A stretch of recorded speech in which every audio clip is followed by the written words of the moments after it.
मैं सबसे पहले शरवण साहब आपसे पूछता हूं, क्या कांग्रेस से राष्ट्रीय स्तर पर अलायंस की कोई संभावना है शरवण साहब, बीआरएस की? क्योंकि नीतीश कुमार जी, उन्होंने अरविंद केजरीवाल से बात की है, जिसके लिए कांग्रेस पहले मना कर रही थी, लेकिन उन्होंने बात की है, यानी हो सकता है कि नीतीश कुमार जी कल आपसे भी बात कर ले। क्या आप इस ऐसे गठबंधन, नेशनल गठबंधन जिसमें कांग्रेस शामिल हो, उसमें शामिल हो सकते हैं? दीपक जी, पहले तो मैं आपको शुक्रिया अदा करना चाहता हूं, आपके शो में हमें बुलाया है। दूसरा है, गठबंधन कांग्रेस के साथ बीआरएस जाएगा नहीं जाएगा, ये मुद्दा से पहले मैं एक बात आपके सामने पेश करना चाहता हूं कि आज हिंदुस्तान में मोदी को हटाना है और देश को बचाने की ज़रूरत है। ये लोग, मैं शर्मा जी की बात सुन रहा था, उल्टा चोर कोतवाल को डांटे जैसा बात कर रहा था। आज पूरे भ्रष्टाचार, लोगों को धोखा किया है, जितने भी वादे किए हैं 2014 में वो फुलफिल नहीं किए हैं। आज मैं, बहुत सारे मुद्दे हैं, टाइम कम होगा शायद, मैं ज़्यादा नहीं बता सकता हूं, मगर आज माहौल ये है कि नरेंद्र मोदी साहब को हटाना और देश को बचाना, संविधान को बचाना और लोकतंत्र को बचाना, ये पूरे हिंदुस्तान में है। सो हर पॉलिटिकल पार्टी के ऊपर जिम्मेदारी है और हमारे ऊपर भी जिम्मेदारी है। ये जिम्मेदारी जो है सो केसीआर साहब ने पिछले 6 साल से निभाते आ रहे हैं। उन्होंने हिंदुस्तान में जितने भी नेता लोग हैं, जो लोग मोदी के खिलाफ में लड़ने के लिए तैयार है, उन सब के पास गया। ममता बनर्जी के साथ हो, या बिजू पटनायक जी के साथ हो, या हेमंत सोरेन जी के साथ हो, अखिलेश यादव जी के साथ हो, तेजस्वी यादव जी के साथ हो, या नीतीश कुमार जी के साथ हो, हिंदुस्तान में जितने भी नेता हैं उन सब के पास, उनके घर को गया, उनके कार्यालय को गया, उनसे बात किया, एक स्ट्रैटेजी बनाने की कोशिश किया, और आज भी वही काम पे लगे रहे हैं केसीआर साहब, मोदी को हटाना और देश को बचाने के लिए। और महाराष्ट्र भी हम जो है सो हमने अभी लोकल बॉडी इलेक्शंस में कंटेस्ट करने के लिए हम तैयार हो रहे।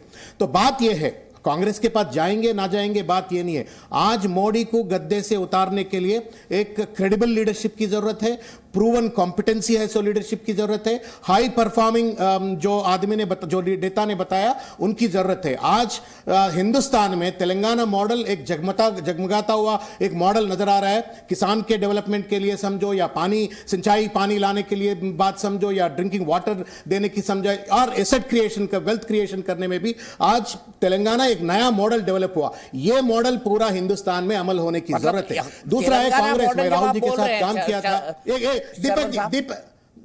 दीपक जी एक 30 सेकंड, दीपक जी 30 सेकंड आप बोल चुके ऑलरेडी। आज मैं राहुल जी के साथ मैंने खास काम भी किया था। अनफॉर्चुनेटली हमें जितना भी उन्हें काम किए उस तरीके से उनको जो है सो आदर लोगों में नहीं मिल रहे हैं, और पार्टी भी जितना मजबूत होना उतना मजबूत नहीं हो रहे। आज मोदी से लड़ने के लिए एक मजबूत ताकत की जरूरत है, एक विजनरी लीडरशिप की जरूरत है, एक हाई परफॉर्मिंग प्रूवन लीडरशिप की जरूरत है। आपको आज राहुल गांधी से ना हो पाएगा तो केसीआर जी को मुख्यमंत्री पद का उम्मीदवार होना चाहिए इस गठबंधन का। आप पद की बात कर रहे हैं, मैं ये बात कर रहा हूं कि कौन लीड करना चाहिए ये गठबंधन को, कौन नरेंद्र मोदी, वही कह रहा हूं, जो लीड करेगा वही तो, मोदी जी हट जाएंगे तो जो लीड करेगा वही पद पे बैठेगा ना शरवण साहब।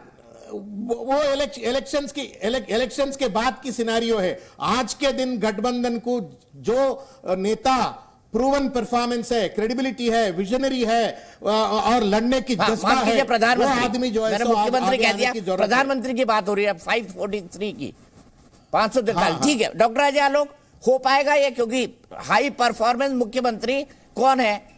अरविंद केजरीवाल अपने आप को कहते हैं, अपने क्या बोलते हैं, नीतीश कुमार जी अपने आप को कहते हैं, केसीआर जी की पार्टी ऑब्वियसली उनकी बात करेगी, और ममता बनर्जी अपनी पार्टी के लिए कहती है हाई परफॉर्मेंस मुख्यमंत्री। क्या ऐसा कोई हाई परफॉर्मेंस व्यक्ति है जो मोदी को टक्कर दे सकता है 2024 के चुनाव में? आपको क्या दिखाई देता है पूरे विश्लेषण से? देखिए, मुझे दीपक जी, मैंने कई बार आपको कहा है कि ये सब कयावत अभी चलते रहेगी जब तक चुनाव नहीं होते, और यकीन मानिए ये सब एक हैं, ये सब एक हो जाएंगे, एक छतरी के नीचे आ जाएंगे। अगर बीजेपी 272 के नीचे गई तो तमाम ईगो को रख के, धर के, अपने विचारधारा, अपनी आइडियोलॉजी सब कोने में चली जाएगी मोदी को हटाने के लिए। सब, अगर बीजेपी 272 के नीचे गई, सब एक होके कोई ना कोई नेता भी चुन लेंगे, एक सरकार भी बन जाएगी, भले जितने दिन चले उससे कोई मतलब नहीं। मुद्दा वो नहीं है। मुद्दा यहां पे ये है कि आप देखिए कि विचारों की तिलांजलि किस तरह की जा रही है। तो क्या ये देश की जनता नहीं देख रही है? जिस नीतीश कुमार ने जनता दल से अलग होकर समता पार्टी बनाई, कांग्रेस के विरोध के विचारधारा में अपनी राजनीति शुरू की, जब अपने आप को जयप्रकाश लोहिया का चेला कहते थे, वो कांग्रेस की गोद में बैठ गए। कोई बात नहीं। जिस लालू यादव के खिलाफ 20 साल तक संघर्ष किया, 10 साल तक संघर्ष किया, लड़ाई की, फिर सत्ता में आए 2005, आज उन्हीं के साथ है। तो या तो नीतीश कुमार तब गलत थे या नीतीश कुमार आज गलत है, लेकिन ये बात कोई नहीं पूछेगा। 2015 में जब बिहार में शपथ ग्रहण हो रहा था और महागठबंधन की रैली दिल्ली में थी, तो गले लग गए अरविंद केजरीवाल और लालू यादव। भारी विरोध हो गया आप में। तो अरविंद केजरीवाल ने सफाई दी कि मैं मंच पर था, लालू जी ने खींचा, मुझे गले लगा लिया। हम लोग भी थे उस वक्त महागठबंधन के समय, जेडीयू में था। लालू जी की तुरंत सफाई आई, अरविंद केजरीवाल को हीरोइन है कि हम गले लगाएंगे। आज देखिए तेजस्वी फूल ले रहे हैं, अरविंद केजरीवाल भी फूल रहे हैं। तो ये क्यों बदल रहा है? ये विचारधारा क्यों बदल रही है? ऐसे लोग क्यों बदल रहे हैं? क्या ये देश की जनता नहीं सोचती है? आप जिस भ्रष्टाचार पे कहते थे कि तुरंत पहले इस्तीफा दो, उसके बाद जांच हो। आप कहते थे कि अगर सिसोदिया पे कोई आरोप है तो उसको पकड़ के ले जाओ, रोज धमकी क्यों देते हो? सीबीआई जब पकड़ के ले गई तो सबको जेल में डाल देंगे जी, सब कोई तैयार रहो, सब कोई 8-10 महीना जेल में जाने के लिए तैयार रहो। ये चेंजिंग ऑफ स्टैंडर्ड जो डिफरेंट नेताओं के हैं, वो तभी क्यों होते हैं जब उन पर भ्रष्टाचार की कार्रवाई होती है। और अगर सही मायनों में साफ होते तो अरविंद केजरीवाल, फिर से सिसोदिया जी की जमानत कोर्ट ने रद्द कर दी। ये सब तमाम सवाल हैं जो एक परसेप्शन क्रिएट कर रहा है, एक नैरेटिव क्रिएट कर रहा है। इस नैरेटिव की काट क्या गठबंधन है? क्या ये जनता नहीं सोचेगी? आप इस नैरेटिव की काट नहीं ला रहे। आप मॉडल की बात कर रहे हैं। कौन सा मॉडल? कहां बताइए? आंध्र प्रदेश, कहां तेलंगाना, बीआरएस जहां पे है, कविता जी पे केस चल रहा है दिल्ली शराब घोटाले पे। ये मॉडल है कि हैदराबाद टू दिल्ली शराब का व्यापार? पूछेगा लोग। ठीक है, पूछ ही लेते हैं ना। जसमीन साहब बैठे हुए हैं दिल्ली में, कोई नहीं। भाई अजय आलोक जी एक पॉलिटिकल ऑब्जर्वर है कि ये नैरेटिव है, इस नैरेटिव का काट क्या कहलाएंगे? ठीक है, जसमीन साहब बैठे हुए हैं, बहुत गंभीर प्रवक्ता है आम आदमी पार्टी के। जसमीन जी सवाल के जवाब दीजिए। शराब घोटाले में मनीष सिसोदिया जी की बेल आज सुनी गई, लेकिन कहा गया कि अब 18 तारीख को आगे सुनवाई होगी। बेल उनको मिल नहीं रही है। वो कट्टर ईमानदार है। Kavita ji BRS high performance model की बात की, उनके ऊपर भी ईडी का एक आरोप है। साथ ही साथ लालू यादव जी, आप तो भ्रष्टाचार के खिलाफ लड़कर ही इतना बड़ा संघर्ष जो मैंने देखा, जो जंतर मंतर पे और आपकी पार्टी, आपके लोगों का अन्ना हजारे के साथ, उसके बाद तो आप लोग जन्म लिए थे। तो अब क्या प्रधानमंत्री जो कह रहे हैं कि भ्रष्टाचार के दलदल में डूबे हुए दलों का ये ठगबंधन है, और जो लाइन अनुराग ठाकुर ने कही है, जो भाई के शर्मा जी कह रहे हैं, इसकी राजनीतिक काट क्या लाएंगे? आप तो पॉलिटिकल परसेप्शन बनाने में माहिर है जसमीन शाह साहब, आपकी पार्टी।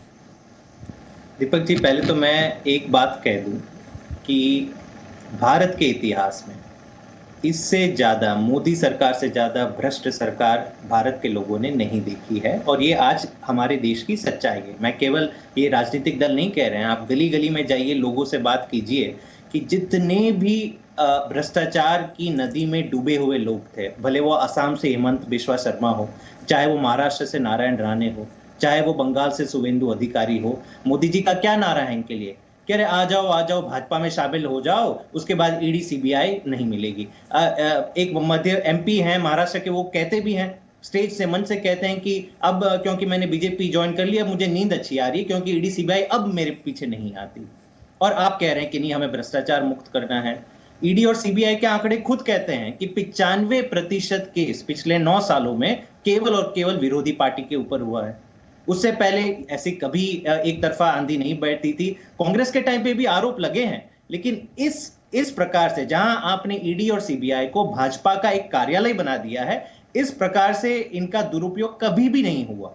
और इसलिए मैं कह रहा हूं कि आज देश के लोगों को भाजपा से निजात चाहिए। और आप देश का भी तो हाल देखिए, इतना कर्ज में डूबा हुआ है देश। जो 50 लाख करोड़ का हमारा डेट था, आज 150 लाख करोड़ हो गया। आप समझिए 150 लाख करोड़ कितने आंकड़े भी होते हैं वो भी लोग नहीं जानते हैं, लेकिन ये सच्चाई है देश की। बेरोजगारी देखिए कहां पर है, महंगाई देखिए कहां पे है। और कहीं ना कहीं इसके पीछे सच ये है कि अगर देश को आज एक पढ़ा लिखा प्रधानमंत्री मिलता तो शायद देश का आज ये हाल नहीं होता।